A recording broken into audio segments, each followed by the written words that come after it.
All right, everybody. This right here is the Flex Network. This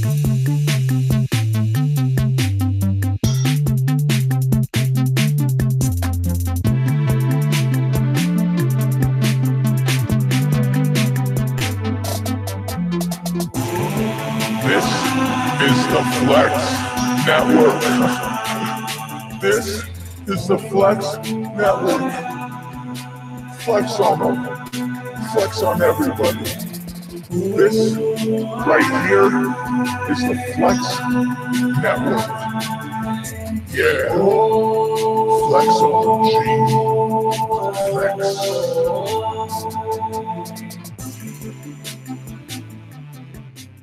Oh, yes.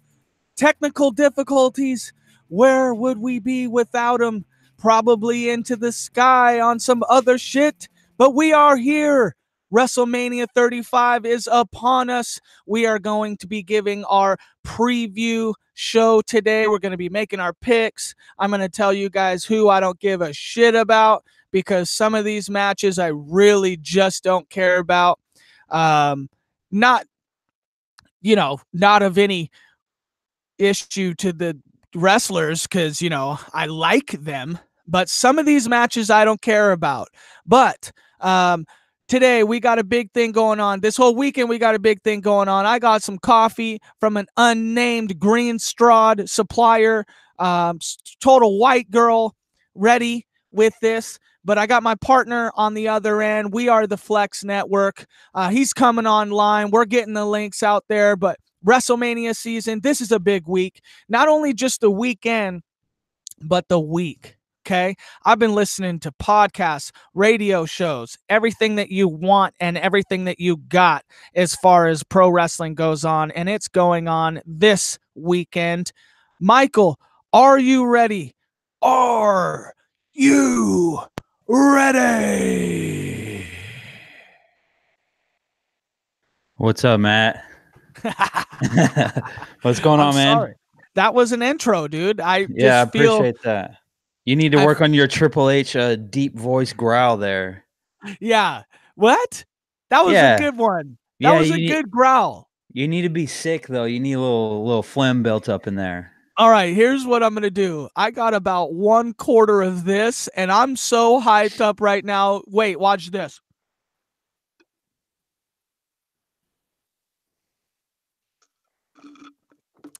Are you ready? There you go. I got a little head shake. Yeah. The head shake was great. So how are you feeling? It's WrestleMania weekend, brothers. Dude, so to be honest, I couldn't really sleep Wednesday night because I knew that I didn't have to work on Friday. So I'd come back to work on Thursday and not really be able to think about anything except for this weekend. I've been pretty pumped about it. And I'm just ready to watch some NXT tonight and watch the Hall of Fame tomorrow and then WrestleMania on Sunday, man. I'm pumped. I think this is going to be one of the better WrestleManias that I've ever seen. So I'm looking forward to it. Yeah, I think that's 100% the case, I think. Now, either I'm just completely fanboying, but I definitely think that this is going to be one of the better WrestleManias that they're going to have. I think right now is like a beautiful time in pro wrestling where you can legit go and talk to people who listened to it when they were or watched it when they were kids and maybe fell out of it. But I've got a lot of friends where I ask him and I say, hey, you guys watch pro wrestling lately? And they laugh at me. They're like, when I was a kid, I did. And okay, I got you. Yeah. I got you. But the reality of it is, if you enjoyed wrestling from back in the day, I feel like probably right now is the moment that not only the WWE has, but also independent wrestling. They are somehow able to to kind of bring us back to that older time with pro wrestling. And I think right now we got storylines, we got characters, we got independent wrestling's on fire. AEW just signed Jim Ross. I'm not exactly sure if Jim Ross is going to going to be commentating. I would really like it if he did, but that's okay. But it just brings a recognizable sound to some of this independent scene, because obviously WWE is the opposite of independent. So it's really tough to watch for the average fan if you're really just trying to get into it, because it's just like people watching UFC. I mean, most people watch UFC for that 1 minute in knockout. They don't watch it for a 3-round wrestling match, For and I sure. feel like, yeah, I feel like some of the WWE Monday Night Raws or SmackDowns are kind of a 3-minute wrestling match where you just get bored sometimes for the average fan. Now, for me, I'm a fanboy. I watch it like, I feel like I know some of these guys. I feel like I'm watching a completely different story when I'm watching. And so I can understand it. But what I'm trying to say is this is the time. If you have friends, if you have anybody that needs to get back into it, please tell them, because this shit's on fire right now. And what the wrestling community is doing with AEW and potentially essentially going to bring back that, idea of WCW versus WWF from back in the day. And that's the real reason all of us were so hyped on it from when we were kids. I mean, it wasn't just because WWE was the only thing around and so we watched it because we were kids. Like, no, it was on fire back then. And right now, it is again on fire. And it's like that baby kindling fire, where like you just started it, but realistically, it's about to fucking explode. And that's exactly what's happening right now with AEW, Double or Nothing, going into a TV deal. And if this TV deal pops off, it's going to be that not smoldering, just explosive firework fire of pro wrestling. And you need to be a part of it. Yeah, dude, I'm like looking forward to it because JR basically said that his contract ended yesterday or today or something like that, but he was saying that the last year of his contract he only added up to 2 dates that he was booked. So like he was booked for one like a Saudi Arabia show, and then he was booked for Raw 25, and he's like, JR lost his wife and all that stuff. I believe it was a car accident, and he's like, man, I'm just sitting in here in this house by myself. I don't have anything to do. He's like, I don't even have a dog. Like, I need to go do something. I'm just sitting around doing nothing. He's like, when it's not football season and I don't watch the Sooners, there's nothing else for me to do really. So it's cool to see him sign with AEW. And I think his plan is kind of going to be what he did for the WWE, meaning doing some talent search and helping with some of the backstage type stuff, and then also doing the commentating out there in front of everybody. So as soon as they lock down their TV deal and get some of those other things working, I'm sure they're going to be a big player, because when people leave WWE, they will go over there now, because before people didn't want to leave WWE because they're like, well, where am I going to go? Am I going to go to Impact? Like, that, what's their budget? They're not going to be able to pay me what I think I'm worth.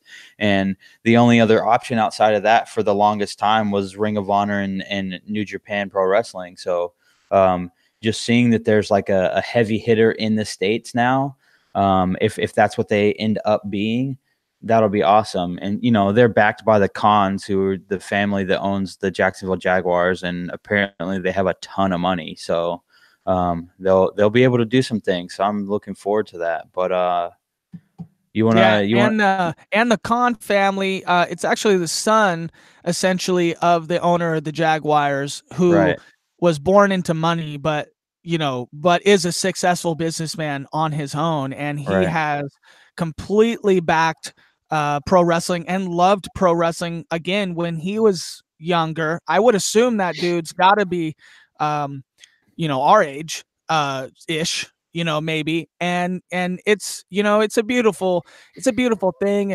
And I think the reason, I actually want to talk about this real quick before we really start, but I think one of the big reasons why WWE is not as fun to watch for the average fan. Well, remember what I said about UFC. A lot of people on the average fan side come to watch the knockouts. What in WWE do you see as like a knockout? Because here's the thing, WWE has outlawed pile drivers. Like, you can't even pile driver someone anymore. And like, realistically, when you take out pile drivers, there are like a very specific aggressive move set that you just do not see on WWE anymore. And what was unique about this is I saw this on Twitter, and I kind of half watched it, but it was Impact. And Impact Wrestling, they put out, it was in the Sami Callihan match, they put out a whole bag of Legos on the mat, and then he pile drove somebody into the Legos. Like, every soccer mom out there hurt for this guy getting pile drove into the Legos. And it's just something you can't even see on Raw or SmackDown or the pay-per-views anymore, because not of the Legos, you can probably see the Legos, but you can't see the pile drivers anymore. And I just feel like it takes out a big piece of like what was history. And that's, again, how Stone Cold broke his neck. I mean, I get it, but it's like, what if you never saw Undertaker's tombstone? Would Undertaker be as big as he is today? If you never got a chance to see Owen Hart do his pile drivers, or anybody for that matter, I think it was Mankind where he did that kind of like that half-ass, like, pull your pants pile driver, I don't Yeah, he know, just but like he gave you a wedgie and fell backwards, basically. yeah, exactly. Yeah. Imagine wrestling if you were not to have saw that back then, but that's what we're getting today. And so what they're replacing pile drivers with are what you call high spots, Ricochet, I think Rey Mysterio, if you're used to, if you're used to old school wrestling, think of Rey Mysterio, just a lot of, or old school lucha libre, where they really went off the top rope a lot. And Ricochet is something else, and he's going to be on NXT today. He's going to be in WrestleMania on Sunday, and that guy is phenomenal. Please, I mean, if you want to get into it, just YouTube Ricochet and just see. He's incredible. I mean, he did a double backflip off the steel cage at the NXT War Games. I mean, get the fuck out of here, that guy. Yeah. Yeah, I need to know. I want to meet that guy. Yeah, so hey, before you start getting into all that and talking about individual wrestlers, you want to go ahead and start running through WrestleMania. We can get some predictions in here, what we think is going to happen match by match. Yeah, let's do that, because that's really what we're doing here. I love NXT, but I think this I'm actually a little bit heartbroken that NXT's takeover I don't feel is very strong this weekend, and I'm not really into it, to be honest. Just quickly, just because I just feel like there's already been a lot of call-ups from NXT already to the main show, and I'm just like, well, obviously you're not going to put the tag team titles on Ricochet and Aleister Black. You can't. Like, they're going right to the big show after WrestleMania is done. So it's like half those matches are just uninteresting to me, but I'll still watch them because I love those guys, and I love and I just think that like when you start talking NXT, they're gonna, they're just gonna show. When people think that, oh, maybe they're not very hyped about this, they're going to start showing what they can do and do some crazy stuff. And then you're going to roll in Saturday and your buddy's going to text you and be like, dude, did you watch NXT last night? And he's like, no. And then he's like, dude, oh my God, you missed it. Are you serious? And so like, that's happened to me so many times where you a lot of times, but like, dude, I can't believe you didn't see like, take over Brooklyn or something like that, and I'm like, God, I can't believe I missed it. And then I go onto the network and they're showing it on the network. I'm like, well, now I got to watch it because I'm here. So, well, the plus note is, just as a PSA for everybody else, you can watch WrestleMania for free Tell all your friends, hey, oh, do you guys want to, you remember back when you had to buy the WrestleMania pay-per-view? Well, actually, you don't have to do that. Just register for a free month of WWE Network and you can get WrestleMania for free. How incredible is that? That you can get one of the top 10 sports things in the entire world for free. Like people don't get like wrestling, even if you just want to use it for what it is at you're not really that invested in it and you just like, oh, I might want to see like a couple celebrity spots or whatever. Like you can register for the WWE Network. It's literally $10 a month. It comes on a platform that's built just like Netflix. And then you can get WrestleMania for free. You can watch it. And then guess what? When WrestleMania is over, if you wanted to, you could just straight up cancel it. Like they're not going to charge you anything. They don't care. It's okay. So just do your thing, get on there, watch WrestleMania. You know, you might see some celebrities there. There's always some people in the crowd. And, you know, we're at MetLife Stadium for WrestleMania. So like this is the Super Bowl of wrestling. This is a top 10 most viewed thing every single year. A lot of people who don't even like wrestling are like, man, I'm just hoping to see like maybe The Rock or, you know, I might see some old school legends or something like that. So yeah, man, I'm excited about it and I'm ready. So if you want to jump into this into Hit the me with the first preview match. here. Hit Okay, me with the so first match, we're going to go the Women's Battle Royal. It's on the kickoff show. And for those of you who don't know who's in it, I'm just going to read you the list of names real quick. We have Asuka, Carmella, Naomi, Lana, Mandy Rose, Sonya Deville, Nikki Cross, Dana Brooke, Ruby Riott, Liv Morgan, Sarah Logan, Mickey James, and Zelina Vega. Those are all confirmed. We don't know if anyone else is in there, but that's what we know right now. Okay. Who do you got? Who do you got? Honestly, I'm putting my money on Ruby Riott. Ruby. Yeah. Ruby. I just think she's been on TV a lot lately, and I think they like her. You know, she seems like she's a pretty good wrestler, and I mean she's still relatively new, but she's been on TV a bunch, albeit being trounced by Ronda Rousey or someone like that. But you know, how else are you going to pick out of 25 women or whatever? You know, like I'm just basically picking one. I don't actually know who's going to win, but So we got a I just comment from Jack, our friend. okay. He said he just wants to see Carmella and Naomi on screen as long as possible. So, I Yeah. feel the same way about Mandy Rose, but don't tell anybody I said that. Yeah, we won't tell anyone. Okay, good. No, Asuka has to win this, right? Yeah, I I mean, mean, like, what are they probably. doing? What are they doing with Asuka? I mean, like, if she doesn't win this and somebody like Liv Morgan goes over, like, what are you doing with Asuka? Are you just mailing it in and saying, okay, we're just gonna hit the superstar shakeup, bring up a couple people from NXT, and then we'll do something with Asuka? I mean, I just feel like she has to win this hands down. Yeah, that was my thought originally, but the more I thought about it, I did think that way, but my problem is they took the title off of her in the most like, in my opinion, the like one of the most garbage ways possible. I mean, she had this giant streak when she came up to the main card. You know, she hadn't been beaten, I don't know how long, like 2 years or something like that. And then she loses at WrestleMania to Charlotte, which is okay. But then ever since then, you know, you put the title on her, and then she hasn't, like, if Charlotte didn't win that title, like, she wasn't even going to defend it at WrestleMania unless it was a match that was added like last minute. And so, like, when I think about how the WWE is using her, I just think, oh, what are they doing? Like, do they So you're not like saying they're her? gonna just mail it in? Then they're just Yeah, gonna I say, don't, "Hey, I you've don't, I already don't think they're screwed gonna this do up." anything with her.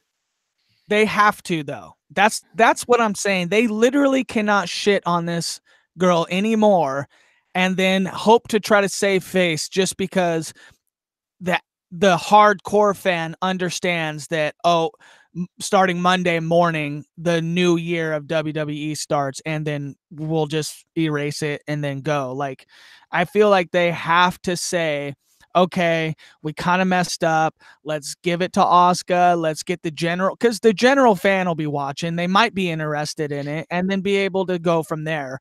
Not only that, but I mean, on SmackDown on the Go Home show, she kind of, I mean, she like lit up dudes in that little battle royal. So it's like, Yeah. how, and she was one of the last people in there. And so how do you not say that after lighting up dudes on SmackDown that she's not, I mean, she's not going to be touched. I can't see how it doesn't go Asuka. So I got Asuka, you got Ruby Riott. Who's next? Okay, next match is going to be the Andre the Giant Memorial Battle Royal with 25 plus confirmed participants. And the reason I keep saying confirmed is because they said confirmed on their website, and they're just leaving it wide open for like more people to be in there. So right now what we have for the men is Braun Strowman. How do you say that guy's name? Michael G. Michael G. Yeah. Yeah, They, from Saturday Night Live. Him and Colin Yost are on there. You have Andrade, you have Apollo Crews, Titus O'Neil, Tyler Breeze, Jinder Mahal, No Way Jose, Bobby Roode, Chad Gable, Lucha House Party. That's 3 dudes, right? no way, Jose. No way, Jose. No way. Sorry, I'm all hopped up Yeah. on this coffee bean here. Hey, but the Lucha House Party's 3 dudes, right? Yeah, it's the whole entire Lucha House Okay. Party. Okay. So, and then you have, so those 3, then you have Bo Dallas, Curtis Axel, Heath Slater, Rhino, Victor and Connor from the Ascension, Ali, also known as Mustafa Ali, but I guess he's just going by Ali now. Yeah, they're Shelton, doing that. They're doing that now. Like Andrade, right? yeah, Used to be yeah, Andrade Cien Almas, and then Mustafa Ali, and now they're just Andrade and Ali. yeah. They just want the one name thing. So Shelton Benjamin, Luke Gallows, Carl Anderson, Matt Hardy, Jeff Hardy, uh, Otis, Tucker, and Oh yeah. EC3, and then that's it for confirmed. But I think there might be some more celebrity guys in there. Maybe a recently retired Super Bowl champion tight end. I don't know. It could be Oh, you just tickled my taint with that one. Who is that? Please do tell. Rob Gronkowski, man. Oh man, because here's the thing. Mojo won it, and he's, and that was friends with Rob. Yeah, that was And 2 years ago, right? right. So and so man, that could be a fun thing if Gronk comes out. And do you think Gronk wins it if he comes out, or what? Yeah, dude. So if they're doing like a Ronda Rousey type thing with him, and he might turn out to be a decent wrestler, or even if he just shows up like kind of how Mike Tyson showed up and all that back in the day, that would be sick. I would love it. Like I'm all about it. Just WrestleMania, man. It's like bring the celebrities out. Come on. Dude, here's the thing. I had completely forgot about the whole Gronk thing, no joke. But there is no bigger way to put Gronk over than, because here's the thing. This match is a complete gimmick, because the WWE is ideally setting Braun Strowman up, because the 2 Saturday Night Live guys against Braun Strowman. So there's one of 2 things that are going to happen. Braun Strowman is literally going to just crush everybody, and then everybody's out of the ring, and then it's the fucking Saturday Night Live guys. Okay, cool. Then Braun squashes them, Braun wins it. It's not even a freaking thing, and it's just a gimmick. It's just for fun. Or you do the same exact thing, and then all of a sudden you bring out Gronk, and it's Gronk versus Strowman, mano a mano, in the middle of that ring, and fucking Gronk gets put over. And that would be a huge thing for not only the press release from the next day, but I mean, if Gronk really wants to get in like Ronda, why not go over on one of the biggest guys? And maybe he gets help a little bit from the Saturday Night Live guys, so it's not like Braun's, legit getting beat by first day in Gronk, but I think it could work 100%. I didn't even think about that. So great take. Also, one more thing. What if Gronk, or not Gronk, but Strowman does a thing where he's so focused on those Saturday Night Live guys that he's chasing them out of the ring because he want to put his hands on them so bad. And then there's like one or two wrestlers left in the ring, and then all of a sudden it just goes dark, and then the lights pop up and Bray Wyatt standing in the ring with them. How sick would Yeah. that be? Yep. I mean, here's the thing. Bray Wyatt and Sami Zayn are both two guys that have they're like on the cusp of their return. And so what do? I guess putting them in kind of a squash battle royal, where it really doesn't matter, but you get the pop of them returning. I heard something right after Royal Rumble, and because I really thought Velveteen Dream would have been a really nice Royal Rumble pop. But I mean, what's the bigger deal? Do you just want to pop in the Rumble, or do you really want to put them in a mainstream storyline? And if you want to put them in a mainstream storyline, you don't pop them at the Rumble. But here's the thing. I mean, I feel like there is no storyline for Bray. There's no storyline for Sami Zayn. It's not like you're going to enter them in a storyline in WrestleMania. So you might as well either bring them back on the Raw or SmackDown and start something new, or you bring them in the Rumble or the Battle Royal, and you just kind of show them there to get a cheap pop. They're back, and that's it. So I wouldn't be surprised if Bray comes out, but or Bray comes out when did you say that he was in the middle with Strowman? No, I was just saying that, like, if say Strowman left the ring and chased those two Saturday Night Live guys, and then there was two wrestlers in there, and then that's when it went dark, and then that's when Bray showed up.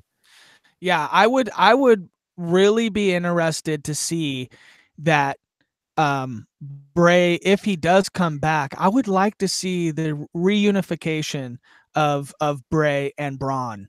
I really think that I can deal without Rowan and Luke, but I think the Braun and Bray togetherness is really something that can make a ton of money. Right. Also, I feel like Drew McIntyre is such a big, like he's right there. And then we'll also talk about him and Bobby Lashley, but I just feel like Braun's getting a little bit left out. But you could leave Braun out if you had something for him that keeps him up. And I think bringing Bray back and kind of having that, either that togetherness for the eventual fallout, maybe a SummerSlam, maybe a Survivor Series, maybe even a Royal Rumble. You keep them all the way up to the Royal Rumble. You keep Braun strong until the Royal Rumble.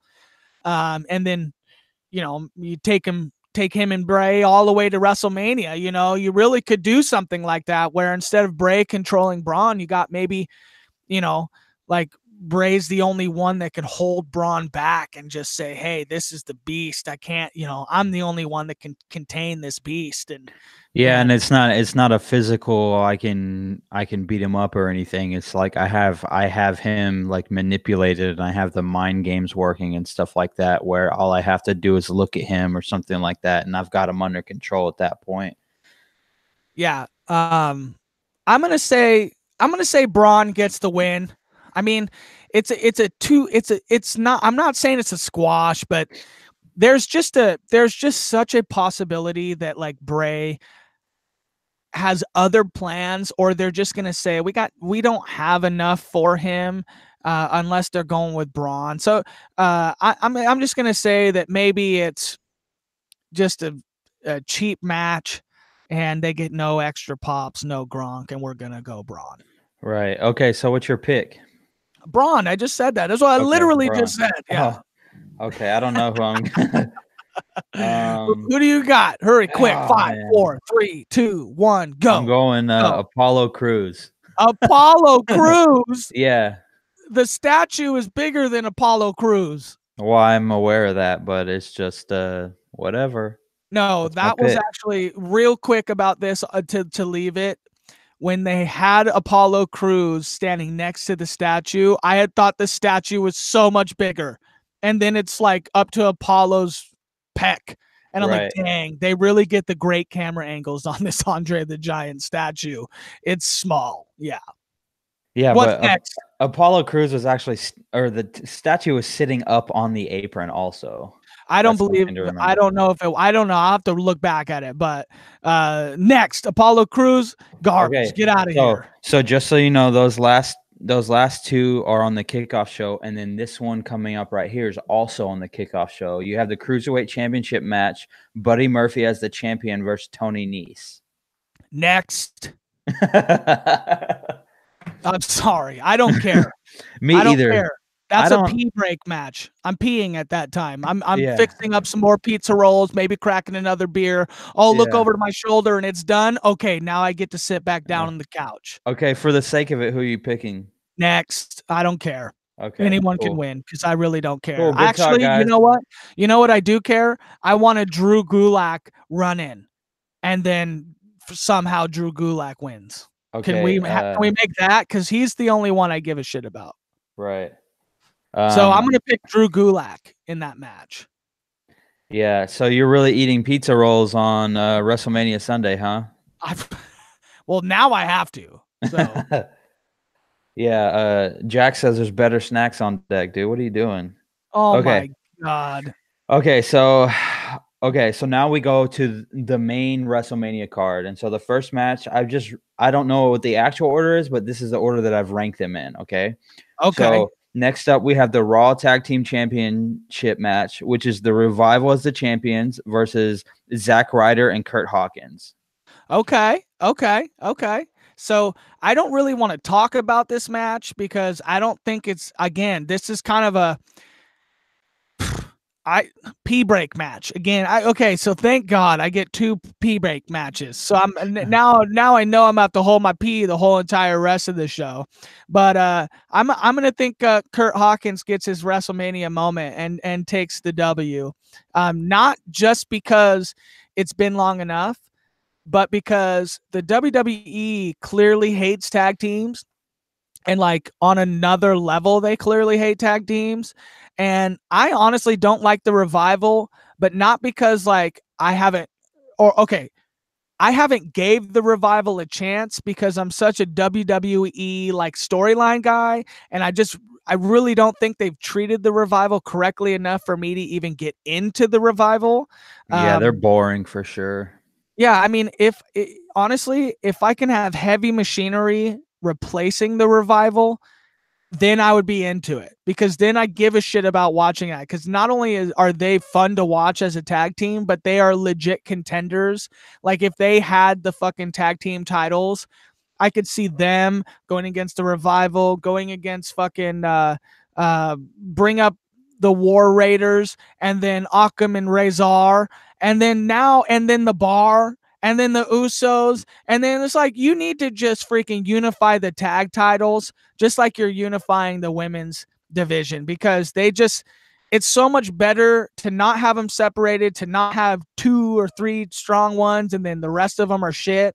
It's like just create storylines for these guys instead. But let's say Kurt Hawkins goes over, and then let's say they take it away from him somehow.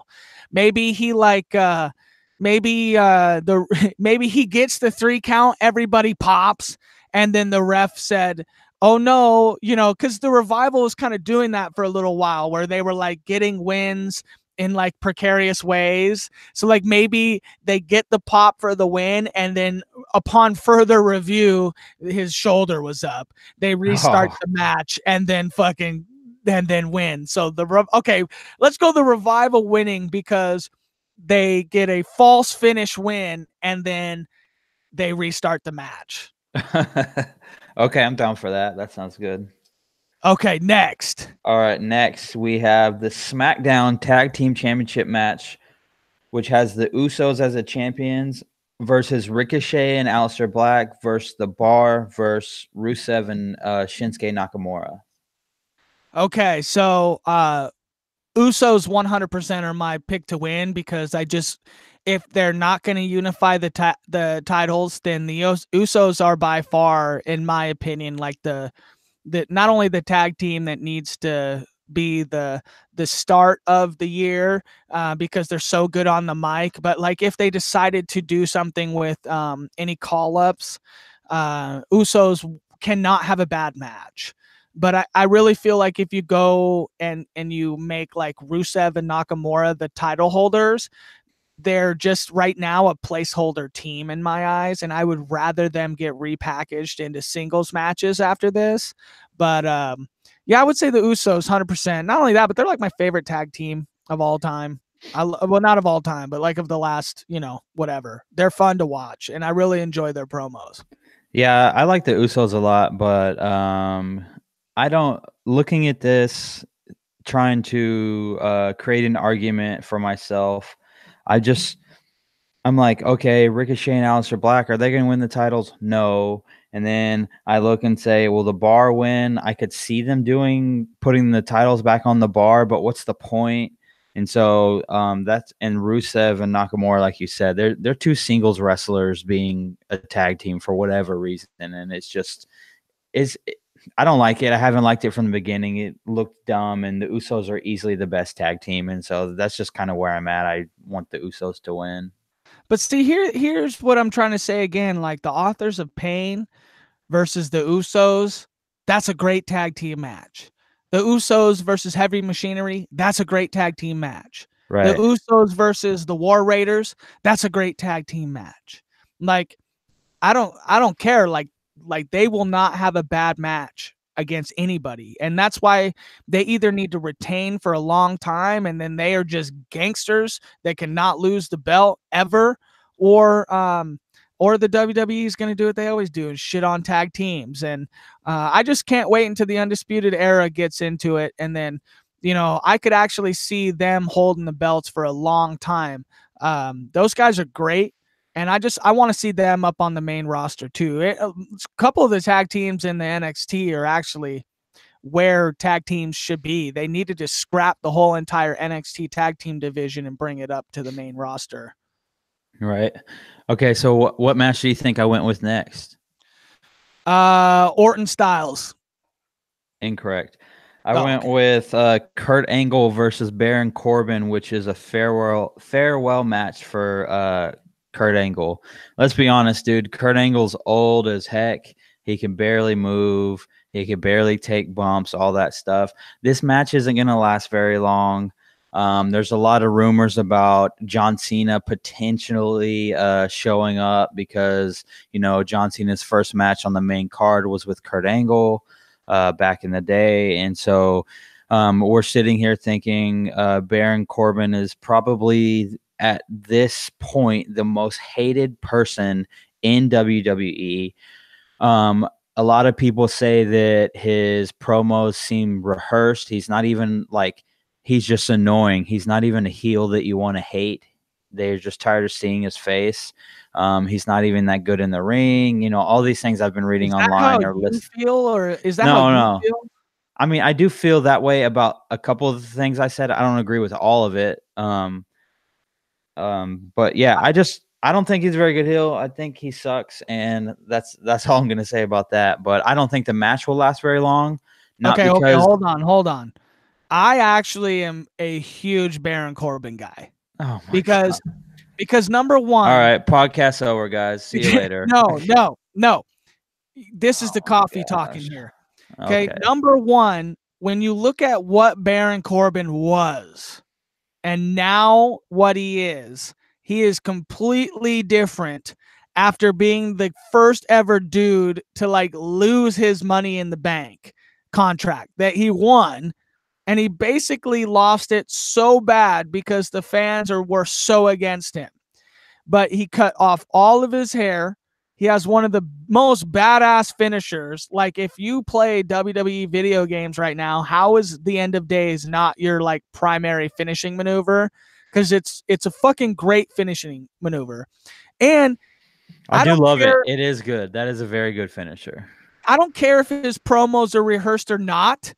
The fact that he went from such a loser in the WWE's eyes to somebody they can count on to give a good heel promo every single time, it's like any reaction is a good reaction, and his reactions are so negative. But I really do feel that he kind of gave away the ghost here. for him not having this match against Kurt on Raw when he mentioned all of the social media hate about how he wasn't the one to deserve the match. I think when you acknowledge that is like as part of the storyline, then he's basically setting you up for the idea that it's going to be somebody else. And Right. I'm actually of the ilk that it's going to be John Cena, but I also feel like it could be The Undertaker. Now, there's two reasons why. Is because I don't feel like, I mean, Kurt Angle is a top 10 of all time guy. And like, that's legit. He deserves something better than Baron Corbin. And I feel like it's easy to swerve the viewers because he's had such a withstanding, feud with Baron Corbin. But I mean, legit, you have heard absolutely nothing from John Cena and The Undertaker. And so realistically, there's only two spots for either of those people to come in. One of them is right here. And so John Cena or The Undertaker could easily take over. Or number two is who's interrupting Elias Right. during the WrestleMania spot. And so again, it could either be The Undertaker or John Cena. But I'm going to go with the fact, I mean, as my pick, John Cena's going to interrupt, come have Kurt's last match, his first match. That's a perfect ending to the story. And he can ride off into the sunset. And that's it. So I'm going to say a couple things on Corbin, and then we're going to be done with Corbin because this is just it. Number one, you talk about him being a loser before he cut his hair and changed his kind of gimmick or whatever. That hair was long overdue to be cut. He was holding on to that hair for a hot minute. That hairline was working its way straight to the back of his head. He needed to let it go a long time ago. Second, I'm not annoyed by his promos. I didn't think that I was just telling you that those are some of the things that I had read online or heard in podcasts or whatever. So I don't really care about his promos as a heel. I felt like he delivered them fine. He got people to boo him and, yell things at him and things like that. And so I was like, okay, well, he's doing his job, And so that wasn't annoying. That finisher is dope, though. That's like one of the better finishers there is. There's not a lot of guys now that have cool finishers, and that's one of the few. And word is that he created that on his own. Yeah, he did. I actually do know that. He did, because I can't remember what the show was, but they were showing like behind the scenes for guys that were in NXT and stuff like that. It was on the network, but I don't remember what it was called. But yeah, they were showing the different stuff, and Baron Corbin was kind of the veteran of all the NXT guys at the time. But I'm with you. I think that this is going to be one of the spots where The Undertaker or John Cena could show up. I read online this morning that The Undertaker is actually there. He is not confirmed to be out on the show. Spoiler alert. But he's backstage at least. No, I didn't want to hear that. I'd rather be fanboy popped. Why are you ruining it for me? Dude, no, dude, you're being weird. Get off the dirt sheets. It's not a dirt sheet. That's a dirt they're telling you. I would rather be suspended in disbelief. Nah, heck no. At least there's an opportunity, so now you can hope for it. You don't know that he's going to come out, and Undertaker's backstage at a lot of shows. Okay, so we're saying that Kurt Angle's going over in his final match. Oh, for sure. He has to. Okay. Next. Yeah. Okay. Okay, next I have The Miz versus Shane McMahon in a Falls Count Anywhere match. Huge match. Huge match. This is probably going to be one of my most favorite matches of the entire night, mainly because you've seen Shane do something crazy, but this is like heel Shane fucked with the Miz's dad already. Like there's kind of like this ambiance around this match, especially with what they did this week with the Miz and those guys from I forget that triple threat tag team. Whoever, Eric Young is part of it, but the Miz kind of had this aggressiveness to him, and I just feel like something crazy is gonna happen.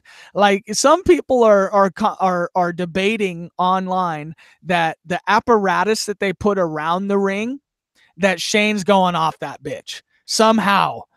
Like something crazy. And they're going to be in a football stadium. So that shit's going to be big. And like you can't do something small in New York.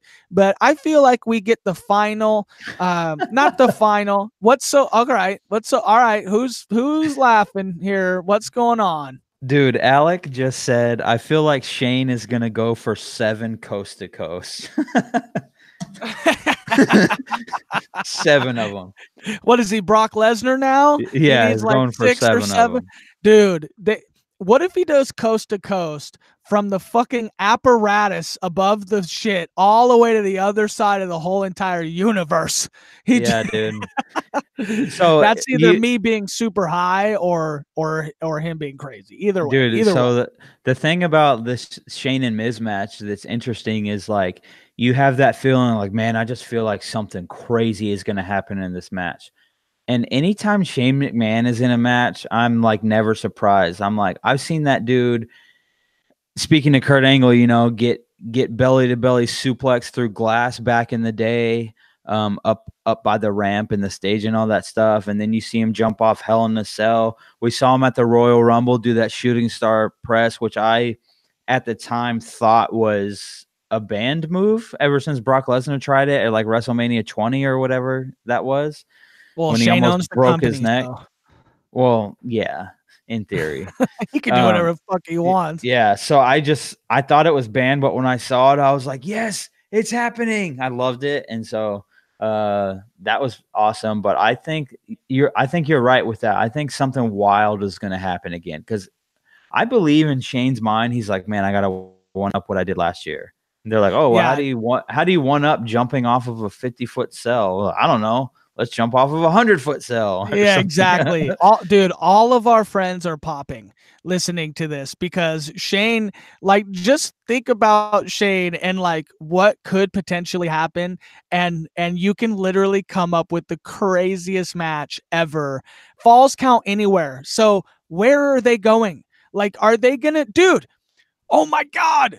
What if Shane gets on top of the fucking field goal posts and does some fucking crazy shit off the field goal post in the end zone? That would be the craziest shit you ever seen in your life. Yeah, that would be wild, but I don't understand why the field goal post would still be there. Wouldn't they move them? Because they're going to set up a spot, dude. Why not? I mean, like, they're at a fucking football stadium. They could just arbitrarily leave the field goal posts here and out, you know, and then maybe like make it a part of the show. And then he fucking goes off one of them bitches, dude. That would be so dope. Yeah, God knows the Giants aren't using those field goal posts, so the WWE might as well. Got them. Ooh. What if Miz's dad takes an insane bump? Like off the fucking, what if he coast to coasts right through Miz's dad's whole entire body? Like some fucking Mortal Kombat shit.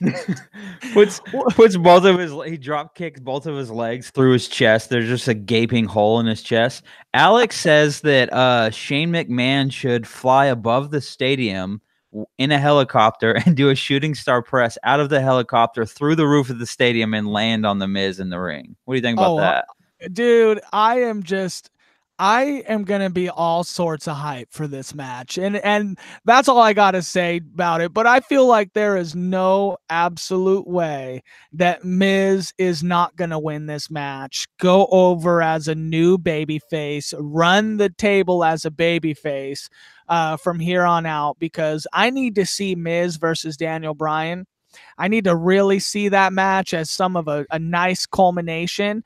And I feel like the only way that's going to work is if Miz is a freaking babyface. And we've never seen Miz as a babyface. And I heard in an interview just the other day about how Miz kind of said like he's ready to make some money for the company as a babyface. So I think he was kind of showing a little tail that he's going to stay a babyface. And I'm kind of excited about that because Miz is one of my favorite dudes from the beginning of freaking. He is the whole entire reason I think the Real World really popped off.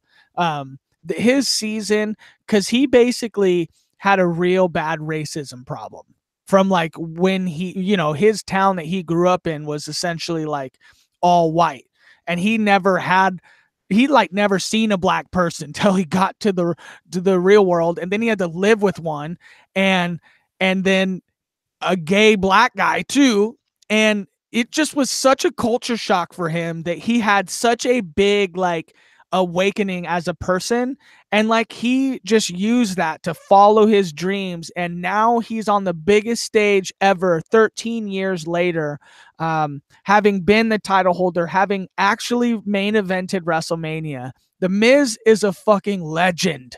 He is a legend, and he's going to go over as a babyface, and it's going to be a big deal, and this match is going to be a big deal, and I'm excited for it. I actually think you got this match too low on the totem pole. I would say it's probably the match that you're going to see before fucking Lesnar and Rollins. It Oh, could be high up the card, man.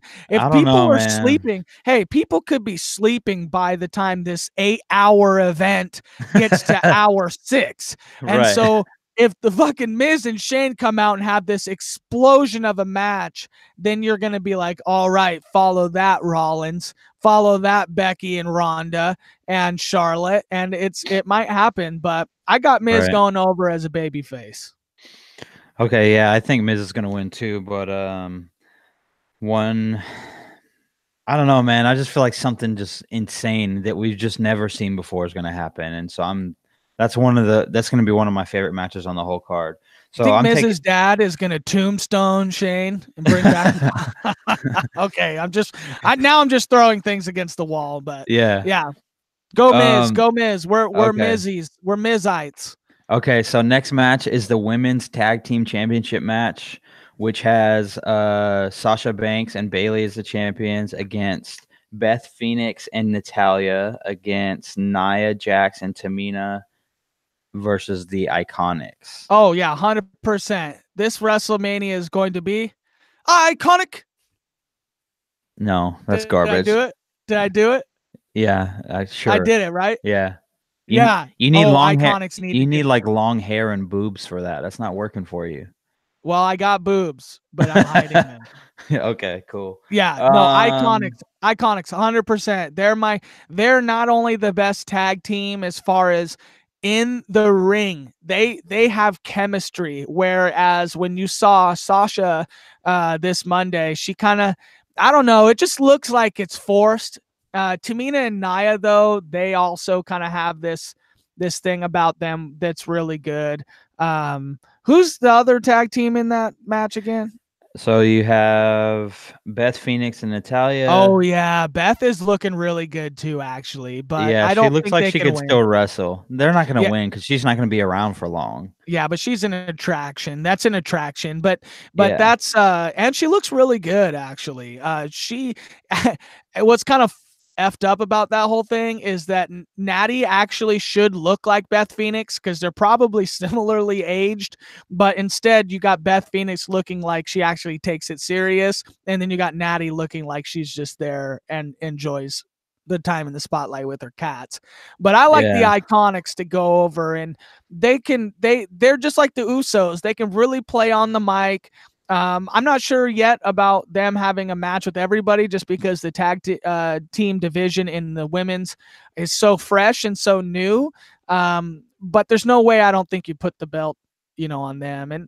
And especially because we're about to talk about something later on that I think that either Sasha or Bailey will be better suited for as singles competitors. Yeah, we talked about this before, how I felt like they were wasting Sasha Banks and Bailey because the status of the women's division on SmackDown is pretty weak right now, and they need Sasha Banks and Bailey over there to be kind of like women's championship contenders. So I'm with you. I think the Iconics go over on that one, and that'll be a good moment for them. But I don't really, I don't see anyone else winning. Not to mention my just overall hatred for Nia Jax. If she could just lose immediately, that'd be great because I A cannot. misplaced hatred. A misplaced hatred. She is just the worst human being alive currently. Well, that's too much. That's a little much. If you saw her in real life and she was standing right by you, she would not only crush you, but that is rude. She is not at all the worst human being. She's a really great wrestler, and I am putting her over.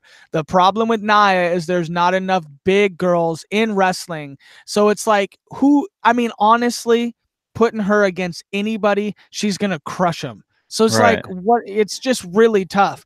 That's why I feel like you need to bring like Rhea Ripley up and Shayna Baszler, like someone who's, and Ronda, like those girls all have a real, like a niche for Nia, because otherwise Nia against Bayley, it's just like you can't get behind Bayley winning that match. You couldn't get behind the Iconics beating Nia. You couldn't get behind freaking Natty.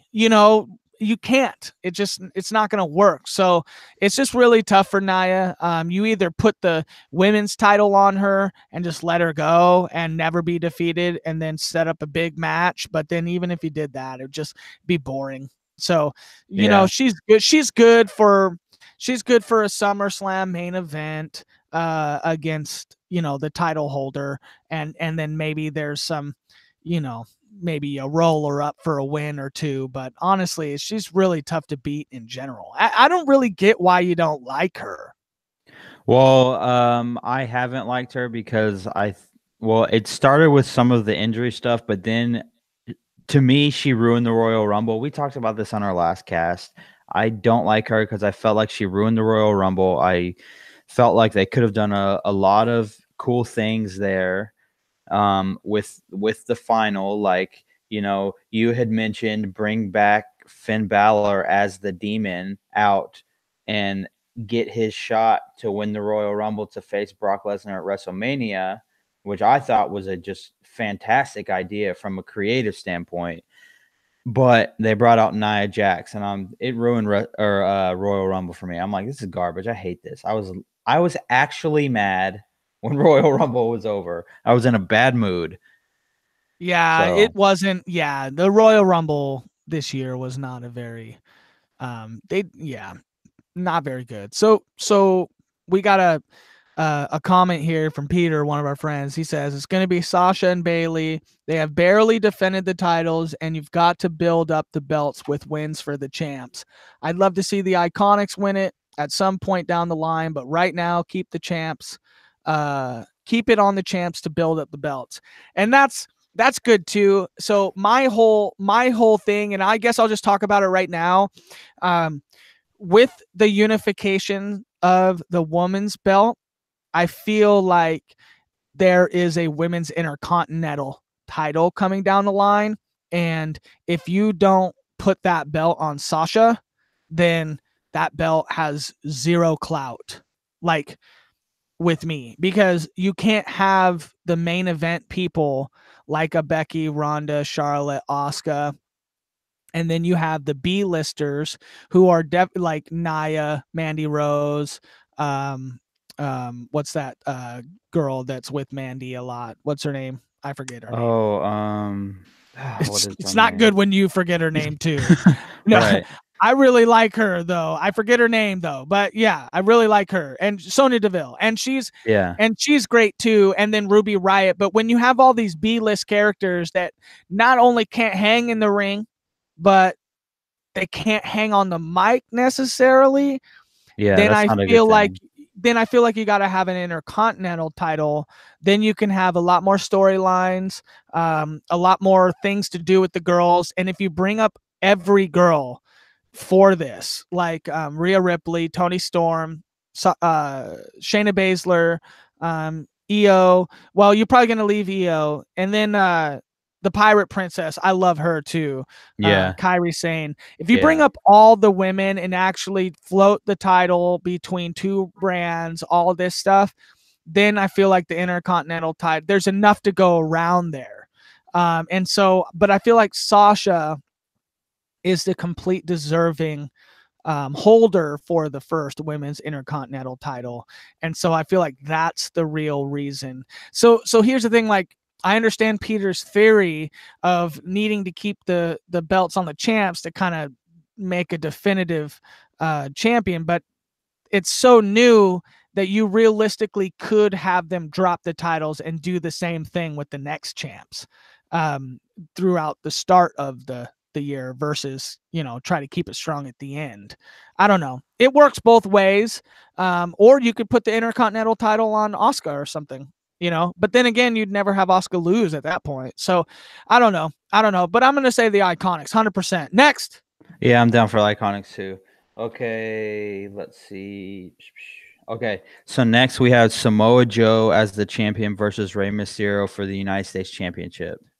Rey Mysterio got hurt on Raw, so I don't think it's Andrade now. Yeah, I think Rey Mysterio got hurt on Raw. And so I don't know if they're going to have to rewrite that match somehow.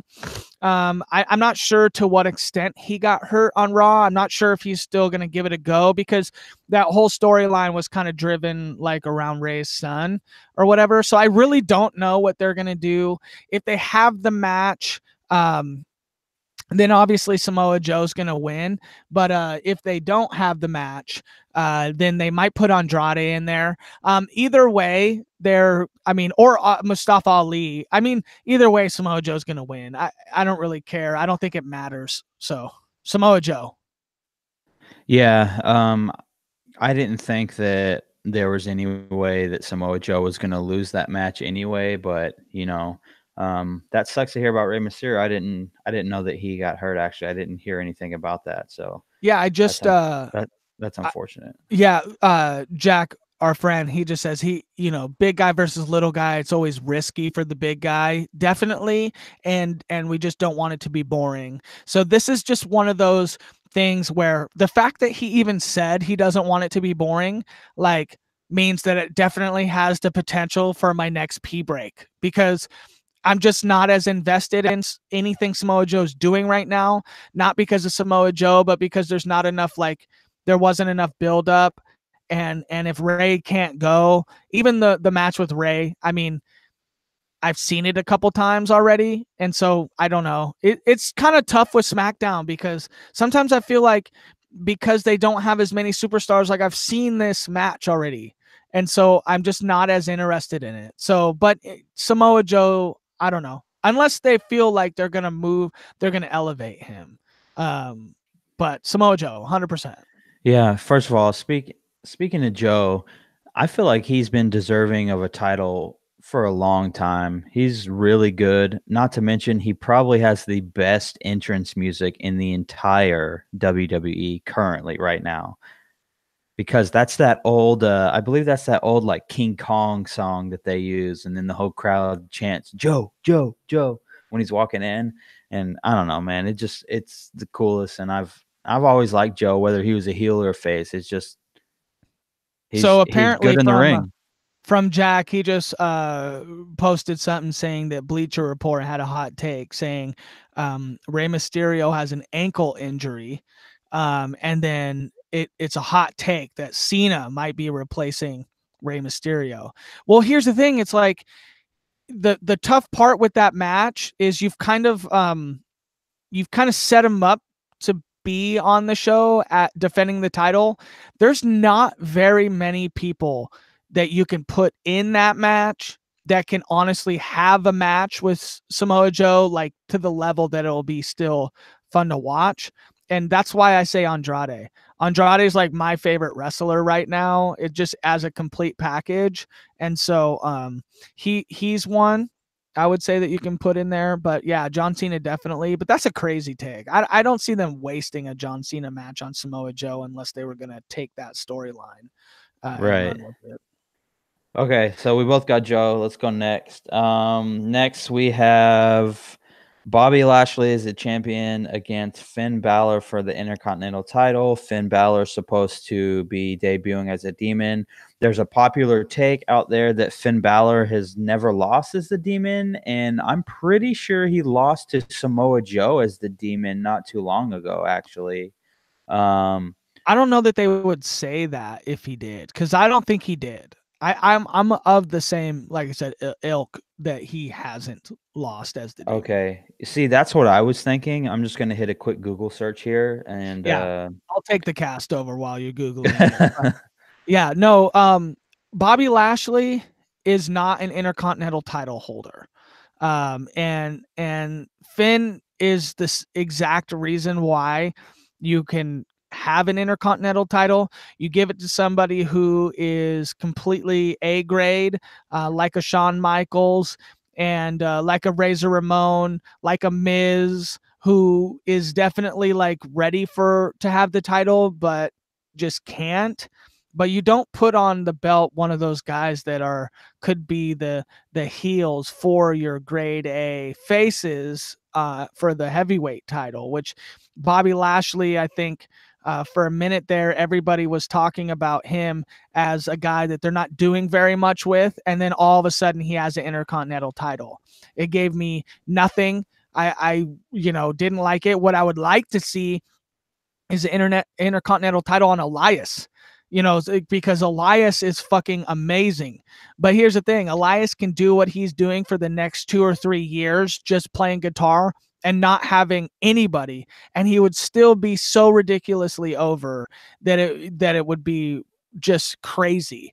So Elias to me is the perfect fit for that title, but you got to have it on Finn. I don't know if they're ever going to go back to Finn as a world champion, but what I would like to see is if I pick Rollins to go over, I would like to see, Finn potentially get his rematch and then take that same exact move that fucked his shoulder up and win the match again and go over. But then that would just mean that Seth was a placeholder champion if they decide to go that way. And then when you do that, what do you do with Roman Reigns? And so it's like really tough for me right now, like all the decisions that they have with this WrestleMania, which is why it makes it so fun to watch.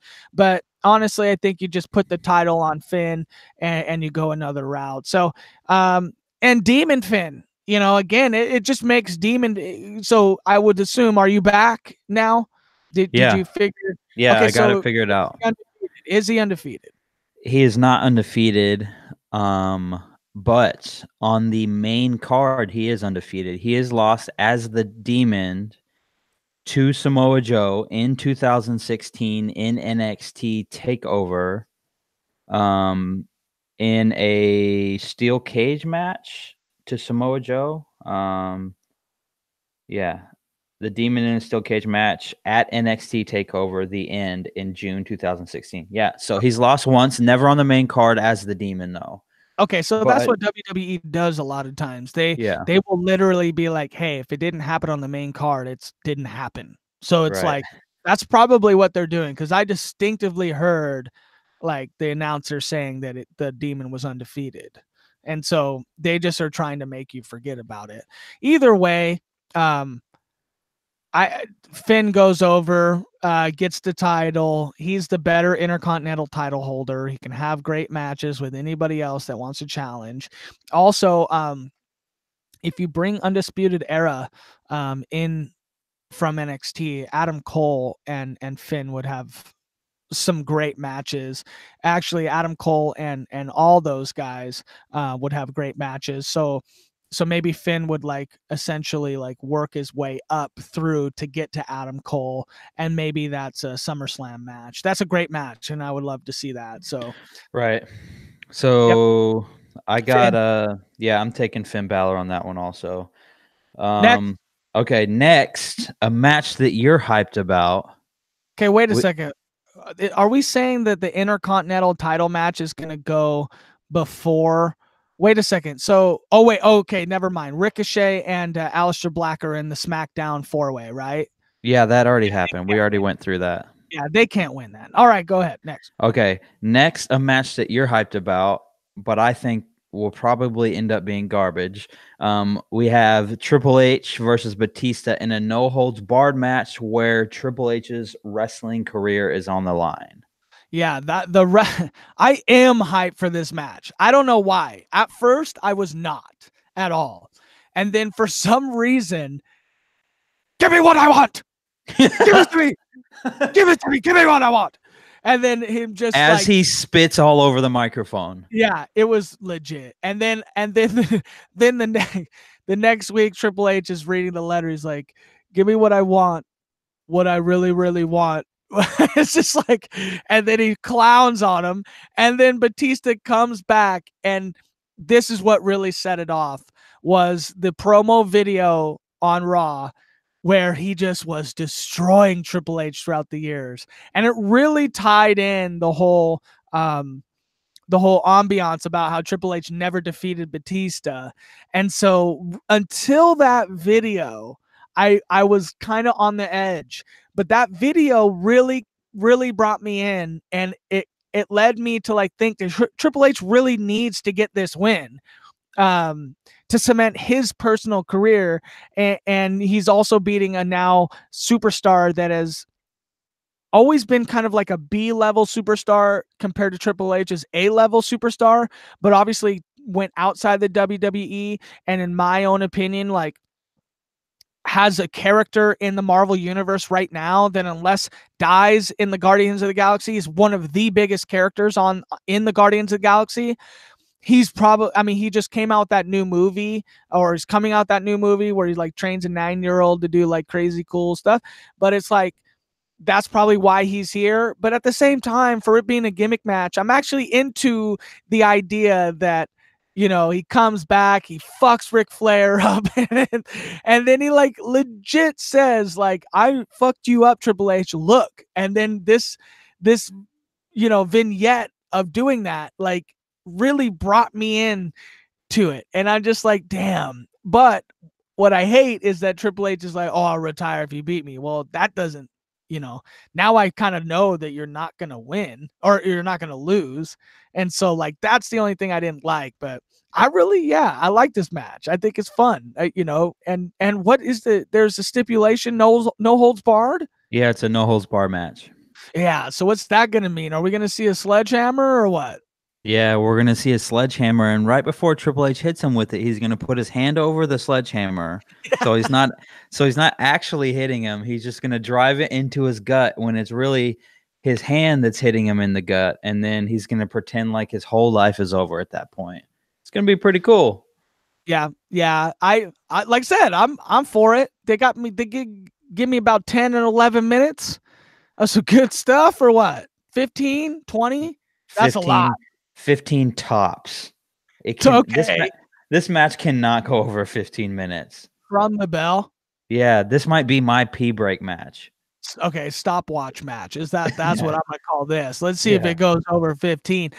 The only reason I feel like it has to is because if Triple H's wrestling career is on the line, then he's not gonna go down easy. I don't think Batista's going to go down easy, and it's a no holds barred match. So unless, I mean, 15 minutes, you're trying to say there's 5 minutes of wrestling and then what, 10 minutes of complete destruction and anarchy, and then it's over.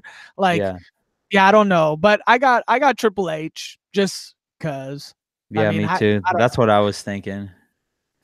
Next. Because that's unsettling for Triple H, man. He can't go his whole career never beating Batista. That would like mess with his ego. He'd be like, man, I gotta do something, man. I gotta go back. I gotta beat him. I gotta do something. Yeah, well, not only that, but it's like his wrestling career is over. So what are you trying to say, that you're never gonna take a farewell match against The Rock or somebody? Like, that doesn't make any sense. So if they want to set that match up, or something like that for Triple H's final match, I mean, there's just a shit ton of money there. And look at Undertaker and Shawn Michaels. I mean, they're pretty washed when you see him in the ring. And Yeah. so Triple H isn't, though. Triple H can still kind of go, and I think you're going to see that. So I think that he's not close to being done. But I would say maybe if he builds up this year to something like a final match, especially with the idea that Vince is doing XFL in 2020. So I would say that this is not Triple H's final match, but this year builds to not only the Undertaker's final match, but Triple H's final match. Yeah, okay. So Peter over here. This match is as predictable as the career on the line match he had with Lesnar at WrestleMania 29. There's no way he's retiring, especially to a guy that has publicly stated that it's his last match. So what does Batista have to gain if he wins? He already has beat Triple H. This feud is pretty much tailor-made for a win by the man with 3 H's. Yes. H. I would actually, I hate that Triple H is bald because it would take a long time to grow hair back out, but I would love to see Triple H's final match as Paul Levesque or whatever his name is. Levesque. Hunter Hearst Helmsley, and he would actually bring back that character. That would be a funny thing. That would be fun. But what's next? Okay. We got to be near here. Orton Yeah. Styles got to be next, I feel like. Yeah, we got AJ Styles and Randy Orton up next. We are in our top 4 matches. This is number 4. Okay, AJ Styles versus Randy Orton. Randy Orton, of course, with his little RKO out of nowhere constantly. AJ Styles is a guy that can fly around and jump and do all types of crazy things. The athleticism is not matched here. AJ Styles can do a lot of things. Randy Orton cannot do a lot of things. So I'm not sure which way this is going to go, but my prediction, if I had to pick one, I'd probably take AJ Styles in this match. I think you're wrong. I think Orton's going to show you how just completely physically and like rounded he is in the ring. I think he'll show you that he can actually hang with AJ as far as they're both old or older. So I mean, like realistically, they can keep up, and they're fucking phenomenal. And I think you'll see that. And a lot of people have this match as the match that might steal the show, just because there's a lot of potential in this match. And not only that, but AJ's got some stinkers in his belt, like his match with Nakamura last WrestleMania. That was really a stinker. I don't know if it was last WrestleMania. He might have faced Shane last WrestleMania. But either way, he had a stinker with Nakamura, and I think he's ready to kind of get over that hump. What I would like to be interested in is, obviously they talked about how RKO or Randy Orton has one move, and it's the RKO. And I would like to see a completely new, like unique way that he slams this RKO into AJ. And I would be interested to see that the storyline continues, because he did RKO him and finish him. So I'm going to go with Orton as a surprise, because I really feel like they've got nothing for AJ coming down the pipe. And it would be nice for him and Orton to continue this feud, maybe into SummerSlam, and then it's done. And then maybe because the new NXT guys have came along, or whatever's going on. But I want to see Orton hit that one move that AJ talked about on SmackDown and finish him, more than just, oh, it's an RKO out of nowhere and then you get a false finish. Like, I want a fucking legit RKO on something big and then finishes him. And so that would be fun to me. I'm kind of interested in the match. I'm also kind of not, just because it was a quick build feud, not really something that was a slow burn or anything that really, led you. But the fact that we're saying we're going to put it top 4, this is the match that I would probably switch with Shane and The Miz. because I don't feel like this is a top 4, close to main event match. So I'm going to say I'm going to switch that with The Miz, and then we're going to also say Orton goes over with a nasty RKO from something legit. So one of the things that I was hoping to see with this match would be like a, AJ Styles had made reference to his one move or whatever. So what if it was a situation where Orton kept hitting him with RKOs, but he kept kicking out of it? Like that would be legit. And then it just maybe takes him a minute to be able to finally put him away. But I'm with you on the a nasty RKO. I would like to see him do an RKO in a way where we haven't seen it before. Because, like, to be honest, on SmackDown, when they started fighting after their contract signing and stuff, and dude jumped off, AJ Styles jumped off the rope and was like gonna hit him with the elbow. Like, I saw the RKO coming. I'm like, oh, here it is. Here's the spot, So And I now would they just know they can't go back to it at Mania. Yeah, I would just like to see. The reason that I put this match so high was because I was thinking that both of these guys could have a pretty lengthy match here. And so I was thinking this would be a good, like, kind of like time filler in preparation for the top 3 matches. And that's the only reason I put it there. But I probably should have put The Miz and Shane there instead. I should have switched them spots, but Yeah, it is because what by it is. now we've sat through like a couple already filler matches.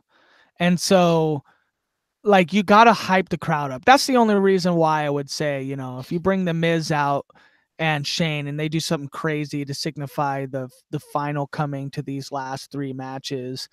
And okay, so let's go next. We got Randy. Do you have Randy, or you got AJ? Yeah, I'm gonna take So AJ. so here's the thing. Who comes next? Next, I have Roman Reigns versus Drew McIntyre. Oh, that's right. It's not the last 3 matches. So we got 4 matches. So we No, missed one. Yeah, no, these because are the last 3. We got Daniel Bryan, Brock, and then the 3 girls in the main event. So we still have 4 left. So Yeah, the Roman Reigns Drew McIntyre match, that has to be a match that's on way before.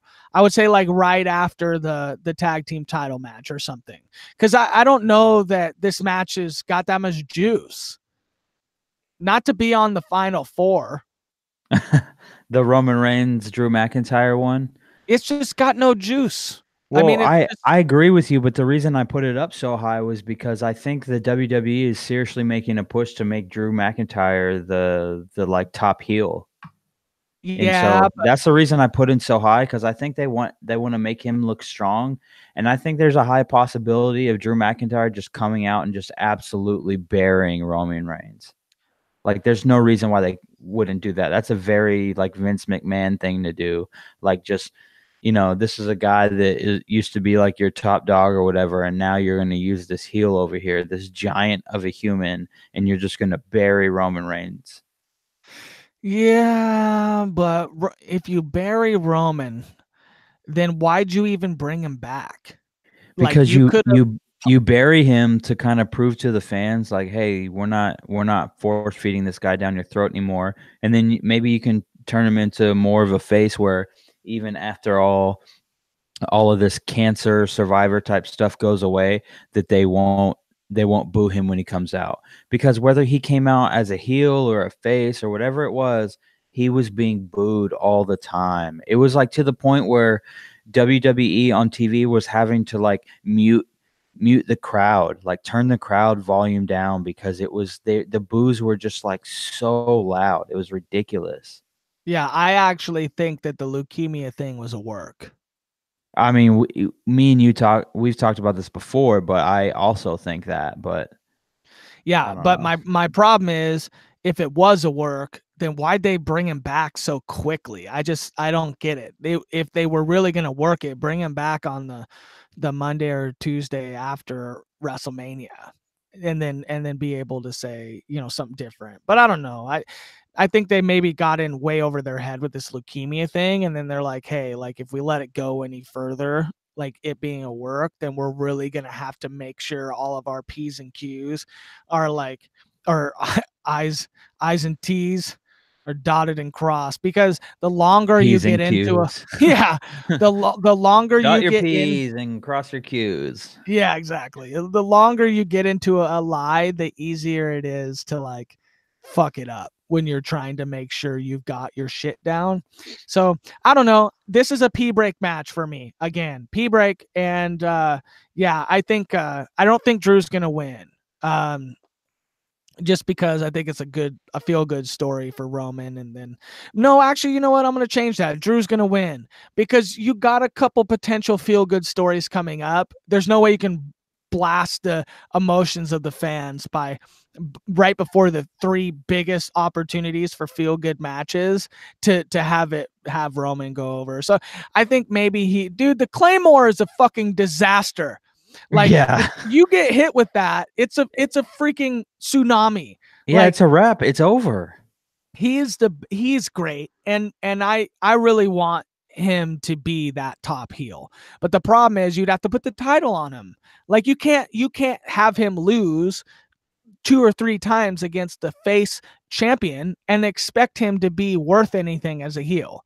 So if he's going to make a heel run right after WrestleMania against Brock or Seth or Daniel or Kofi, then you're going to have him go over. And so they're in a tough spot. I mean, unless, well, okay, well, I got it coming up. So, yep, I'm going to go Drew McIntyre. Yeah, me too. Okay, so next I have Brock Lesnar as the champion against Seth Rollins for the Universal Championship. Yeah. So, okay. So you're saying that Kofi Mania is going to be the co-headline, Yeah. the second to No, not last. second to last, not Yeah. co-headline, because the women have that all by themselves. Yeah. Well, that's what a co-headline would It's be, not a right? co-headline. They're not sharing the spotlight with anybody. It's Well, just them. I think that WWE kind of counts the last 4 matches as like the headline. I d- Anyway. well, I know that they do, but this isn't the. They're not doing that. Why else would they announce? Oh, this is the main event. Yeah, I guess you're right. So, I'm not interested in this match, unfortunately. Me I don't know either. why, but It's been terrible. yeah, well, the reason why is you fed me so much Seth Rollins before WrestleMania or before Royal Rumble that I didn't get the vibe. And then Seth Rollins, um, it wasn't like they built him through the Royal Rumble. You know what I mean? It wasn't like, I don't know. They just didn't build up. It wasn't like he came from the bottom. He was the Intercontinental title holder for a long time. He was beating pretty much everybody. There was no uh championship on Raw for a long time. So it wasn't like he wasn't main eventing every show. I mean, he was. And so I don't know. I'm just not interested in him winning the title. And so I feel like they just put the title back on Brock, and or they keep it on Brock, and then they actually set up a Brock versus Drew McIntyre, because that actually makes more sense to build Drew like in that way than it does to build Seth and then have him lose it to Drew right away. And so then you did nothing. And so I would rather you build Drew, but then what do you do with Seth? And so that's just so tough. You maybe put Seth on SmackDown and have him go after somebody or something, but yeah, this is the opportunity that Seth actually falls like pretty far on the card, just because you've seen him too much. They're not ready to put the title on him. They got better guys that they can legit have that title on and have it mean something. There's no opportunity for a placeholder champion like there was a little while ago with Jinder Mahal. Like, you had no real viable option for the title, so they just put it on Jinder for like 6 to 8 months, and then they started a feud with Randy Orton. That was actually really good TV, but you can't do that with Daniel Bryan or Kofi. You can't do that with Brock Lesnar. And so you have to keep the title on Brock and then build up a Braun Strowman or a Drew McIntyre or a Roman Reigns again. And then you know, and then because Seth just lost at WrestleMania, you know, you can't bring him back to win the title again. And so it might be 2 or 3 or 4 more years before you see Seth Rollins back in the title picture unless they want to give him the US title against Samoa Joe, which might be interesting, but then that's just a real knock down the ladder for Seth. They're just better guys doing better things right now, in my opinion, that he's just not ready. Yeah, my only hope is that they will actually set up a Drew McIntyre Brock Lesnar match. Like, and if they're not going to do that, then I would pick Seth, but I'm really really hoping that they're setting up that Brock Lesnar Drew McIntyre. I mean, because that's finally going to be someone that you're not necessarily just going to be able to throw around. He's a tough dude. He's probably taller than Brock Lesnar actually. I'm not sure how tall he is. I know he's a giant. I feel like Brock would crumble to the Claymore. Like, Yeah. if Brock gets hit with the Claymore, there is not the real problem with Braun Strowman is his finishing maneuver. Like, I could probably take that finishing maneuver and kick out. Like, Yeah, that's how it it's just the sucks. power slam. It's not good. Yeah, it's not like a jackknife power bomb like, Diesel had, where you could legit feel like that was a good finisher, for a bigger guy like that, or a Right. choke slam, or something like that, where it's just a fucking running power slam, not even running in most cases. Yeah, he takes And like one so, step and drops you, and that's pretty much it. and if Brock takes a Claymore, does he just fucking crumble? Like, you can play the clips from UFC where Cain Velasquez hit Brock Lesnar and he crumbled, and that's just Cain Velasquez's fist.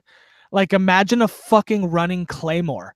Like, dude, that's a legit finisher that you can see, like a SummerSlam main event, and you put the title on Drew, and then you do something with it all the way to Mania, and then maybe you build up somebody through Royal Rumble to come and challenge him. But there's so many heel bad guys that are big that deserve a shot, like a Bobby Lashley who just lost earlier in the night. I don't want to see Where, him at all. He's garbage. well, but Leo Rush is so good, and Well, that's Leo the Rush thing. is good, but I don't want to see Bobby Lashley at all. Okay, so let's say that Drew goes over Brock to get the title. So what do? Do you set up a Brock Lesnar rematch, or who's coming after Drew if Drew eventually gets the title? Rob Gronkowski. Nice. That that's probably not gonna happen. But Yeah. yeah, that would be cool. Or you bring the King of Bros up, and you Yeah. maybe fucking try, and then you try again. That would be a thing. You bring Matt Riddle up, he loses, you know, and then you rebuild up Matt Riddle. You get him right through the Royal Rumble. He gets through the Rumble, gets that next title match, and then goes over at Mania. And that's over a whole year and a half.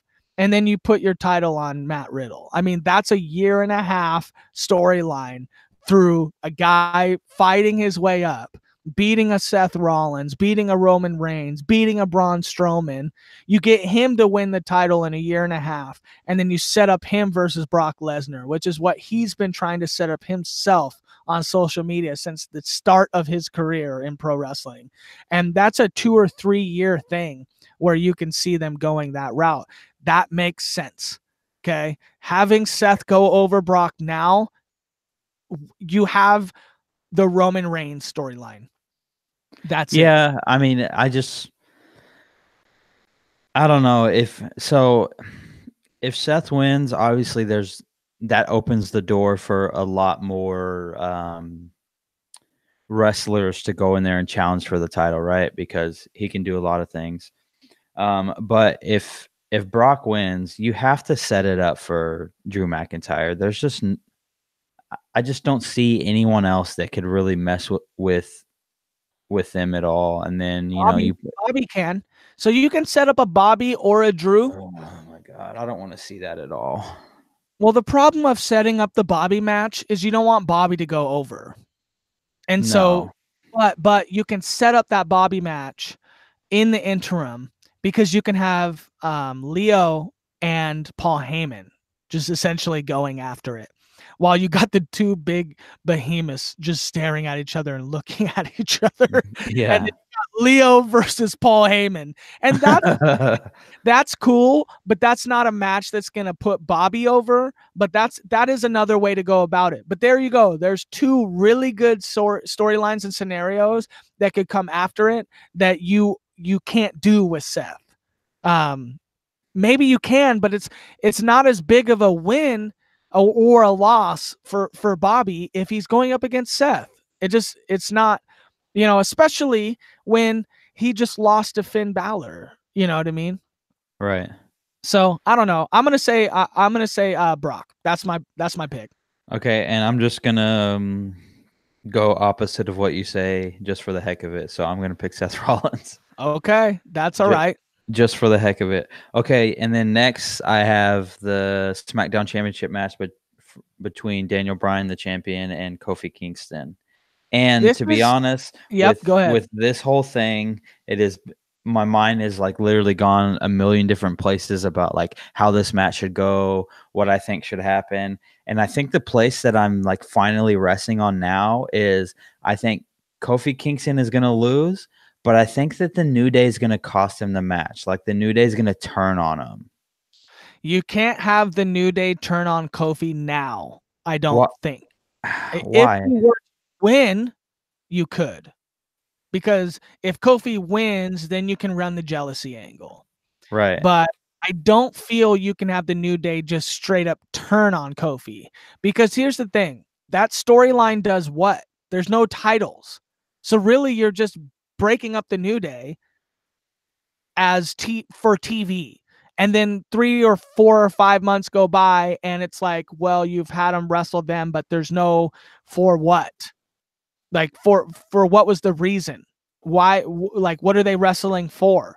They're not wrestling for a title, so why would they just turn on them? Oh, your head got too big. But then again, that brings down the New Day, and then that brings down Kofi. It just brings and they literally sell so much merch that it's like, why would the WWE just self-destruct one of their biggest dollar-making things when no title was on the line? Like, if Kofi wins, then you can say, okay, there's a reason. Like you're gonna have the title be on Kofi. You're gonna run a jealousy angle or something like that. You're gonna break up the New Day. But then, even then, what do? Do you have Big E challenge Kofi? And then what if Big E wins? Then what? You have just Big E and Xavier as like a heel faction. It doesn't do anything. In my eyes, at least. Do you see something different than I do, or? No, I'm right there with you. I just think that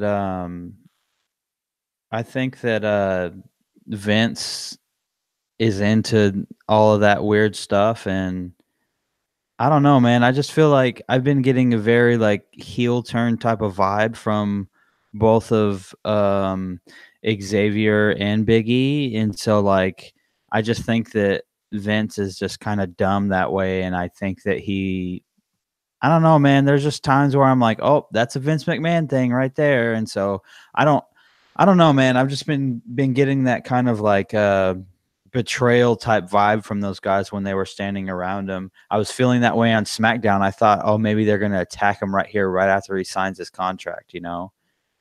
And Yeah, I mean, I get that. I mean, here's the thing. I feel like there's only one way this angle really works. well, And I know that it doesn't make sense, right? no, it does. That's what I'm trying to tell you. The only way that this makes sense is if Daniel Bryan wins and converts Big E and Xavier Woods to his thing. Now, that would be a huge fucking deal for Daniel Bryan. A huge deal.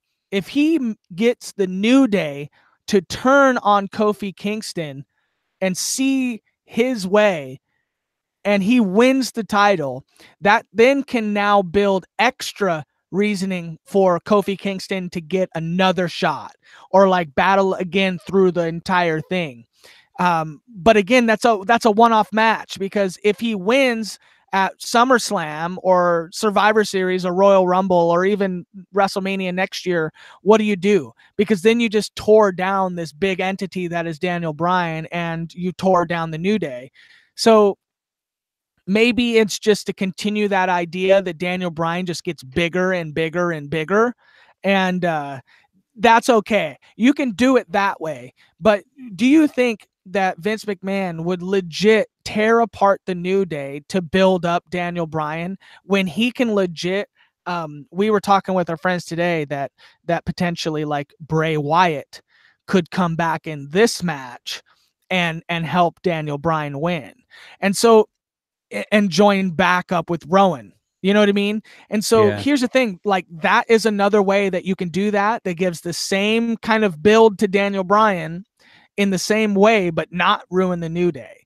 And that's all I have to say about that. Like the New Day, you can't tear them up unless Kofi wins the belt. But Yeah, here's the thing. I don't want to see it. I'm like I said, that's not necessarily like. No, I'm not saying this on you. I'm just being a sportscaster at this point. If Kofi even wins the belt, you just tore down everything that you worked for with Daniel Bryan. Right. Because he is the best heel in professional wrestling today. And that is like my honest opinion. The changing of the fucking title belt, that is a legit thing. And you just did that not too long ago. The thing's got rocks. It's a hemp belt with rocks. So what do? You literally just changed the title and threw it in the trash just to bring it back 6 months later. That doesn't make any sense. Daniel Bryan has to win this match because he is the greatest heel that the company has to offer. And that's even over Drew McIntyre or Brock Lesnar. He is everything. I mean, he's like my favorite heel right now. Him and Drew McIntyre are pretty close, but Drew has no belt. So he has no gumption. He's got no steam behind him. But damn, if right now Daniel Bryan isn't fucking killing it with everything that he is doing, and I would love to see Daniel Bryan build his fucking people, and then I would love to see the people turn on him. And so that's something that I could really see and like get behind. But man, Daniel Bryan could be this heel that he is in recruiting person after person after person. And then they just fucking wrecking things for the next year plus. And then maybe next Mania, they finally like get, it almost turns it into a cult where people are like, dude, I can't drink the juice because I'm just seeing my friends die like by drinking this poison, so like then they just come to life and then they turn on him. Even if they turn on him though, Daniel Bryan stays heel. He might still stay the champion. And there's just so much that you can do with that character that Kofi Mania is big right now. He's definitely big, but you cannot put the title on him unless you're really thinking you can break up the New Day. And if you did break up the New Day, then they just go with Daniel Bryan and they become part of the cult. And then that way you can build Daniel Bryan up even though he lost, and then there's still just that deep feud there that you can work with. And that's cool. I can dig that. But my choice here is Daniel Bryan all the way. Yeah, I think Daniel Bryan's going to win too. I didn't think there was any way that they were going to put the belt on Kofi. So, let's move to the our main event. Yeah, so it's a winner take all match between Ronda Rousey, who has a Raw title, Charlotte, who has a SmackDown title, and then Becky Lynch. Who do you got? I don't see any scenario where Becky Lynch doesn't win. Like, I don't know, man. I've thought about it a bunch of times and trying to like think over different scenarios, even reading rumors online about where people think, so, oh, this is an angle they could take. Here's another angle they could take, and I just see like, man, I don't know. I don't see Becky losing. And it's just like, I don't know. What are your thoughts on it? Because I'm back and forth every single day, but I always come back to Becky Lynch winning. Yeah, I got Charlotte 100%. winning this match. I know that our friends are like, if Becky or if Ronda doesn't lose, we riot. But I think that's the whole thing. I just think that most people want Ronda to lose at this point. And maybe it's because they want Becky to win, like a lot. And I get that, but I just feel like Ronda actually clouds this whole entire thing. Because if it was a Charlotte versus Becky with their history, then I would be like so ready for Becky to go over. But the man and this storyline and the fact that it's a three-way, you can have the reason being, or you can have the reason that Becky loses be Ronda, and then you can still pin Ronda or do something with Ronda from Charlotte. Charlotte wins. Charlotte's better on the mic. Ronda goes away because the real idea is that Ronda's losing this match no matter what. I think that the reason why her character has been so bad, you know, for like a little bit is because she just sucks right now. And sorry, I'm having mic problems here. But but I really do think that Charlotte's going over, and I literally just decided this like this morning. Okay. She's going over. She's the better mic. When Ronda goes away, you're gonna need somebody to carry the torch, and the man is gonna get a pop for a couple more months. But then when she goes to have another match with Asuka, it's like, well, shit, you already tapped out to Asuka a couple months ago, so you can't put her against Asuka, right? And so it's like, well, what do? Do you run her through a bunch of these B-list superstars if Sasha and Bailey do win? It doesn't give Becky any better match. It doesn't do anything. But taking Charlotte for the win and then having Becky build her way back up is, I think, the better way to go about it. And then getting a real original pop for the win at a WrestleMania, or her winning Royal Rumble legitly instead of just, coming her way into it. That's what I think is going to happen. So, we're gonna end this here. And I really, I think Charlotte's going over. But finally, Waltz, what do you got? Who are you taking? This is a big take. I mean, we're going to have a WrestleMania board. We're going to keep tally of who gets the wins and the losses and who's going to win on the night. But this is the one that I think is going to be the reason why it might put me over +1 over everybody else, because I don't know how many people got Charlotte going over. Yeah, I think Becky is going to win because a lot like the Daniel Bryan situation, they've just put so much time and resources into building that and it kind of taking over and stuff like that. So I just basically have Becky winning because I think they spent a ton of time on her. They spent a lot of time on her, like faking this leg injury that she apparently has, and keeps re-injuring, and then the cops and all that stuff, and then how Raw ended. We talked about, was super weird the way they did everything, but it kind of like, I agree. There's no way Ronda's winning. I think she's losing. And then she'd probably leave WWE for a little bit. But if Charlotte wins, by no means would I be surprised because she is capable of that, obviously. And I know that Vince loves her. So if that happens, like, I'd be cool with it. But as far as like the build of the storyline and stuff like that, I just really feel like Becky's going to win. I just don't see her losing at all.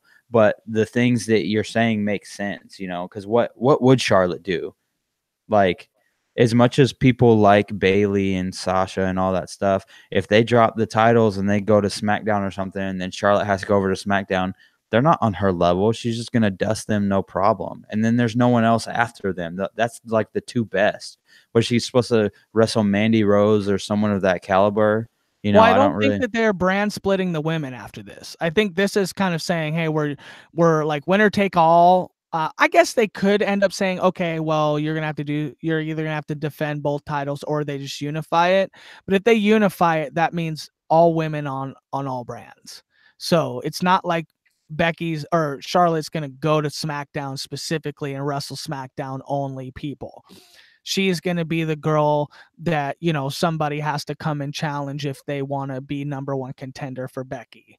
And so anybody's going to be able to have that shot. But I just think, yeah, I mean, so you're saying Becky, you know, I guess the fans' choice is Becky. All of our friends' choice is Becky, I think. As a fanboy, I mean, I would love to see Becky win it for sure. But I think they could have a more organic moment, maybe next WrestleMania, even building it up through one more WrestleMania to give her that shot. And then maybe Ronda comes back. And then they set up a Ronda versus Becky after that. Then I can see something like that. Or I can see her having to avenge her loss against Asuka to get back up to Charlotte.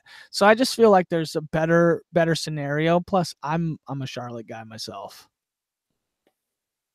Yeah, I totally agree.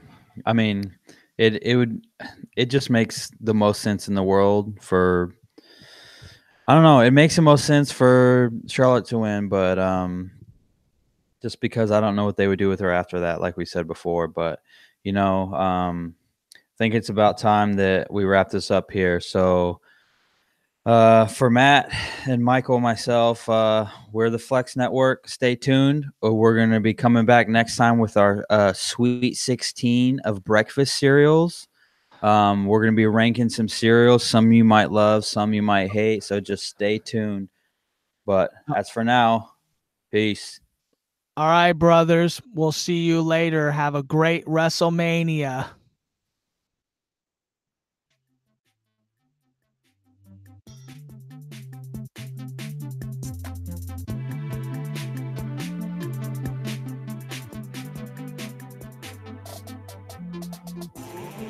This is the Flex Network. This is the Flex Network. Flex on them. Flex on everybody. This right here is the Flex Network. Yeah. Flex on them, G.